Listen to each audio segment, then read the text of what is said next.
સુરતમાં લોકસભા બેઠક પરથી કોંગ્રેસના ઉમેદવાર નિલેશ કુંભાણીના ઉમેદવારી પત્રને લઈને શનિવારે સવારે શરૂ થયેલા હાઈ વોલ્ટેજ ડ્રામાનો આખરે 24 કલાક બાદ અંત આવ્યો. શનિવારે ઉમેદવારી પત્રોની ચકાસણી સાથે ડ્રામા શરૂ થયો હતો. ભાજપના ઉમેદવાર મુકેશ દલાલના ચૂંટણી એજન્ટ દિનેશ જોધાણીએ કુંભાણીના ઉમેદવારી પત્ર અંગે વાંધો ઉઠાવ્યો હતો.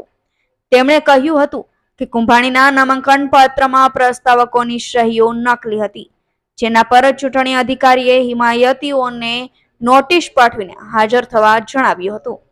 જ્યારે ત્રણેય સમર્થકો હાજર થયા ત્યારે તેઓએ પણ સોગંદનામું રજૂ કર્યું અને જણાવ્યું કે સહીઓ તેમની નથી. આ પછી ચૂંટણી અધિકારીએ કુંભાણીને શોકોઝ નોટિસ આપી હતી અને સુનાવણી 4 વાગ્યે નક્કી કરી હતી. પરંતુ જ્યારે કુંભાણી અને કોંગ્રેસના નેતાઓ કલેક્ટર કચેરીએ પહોંચ્યા ત્યારે હોબાળો શરૂ થયો હતો. સુનિલ ગાંજાવાલાનો report, Gujarat national TV news, Surat.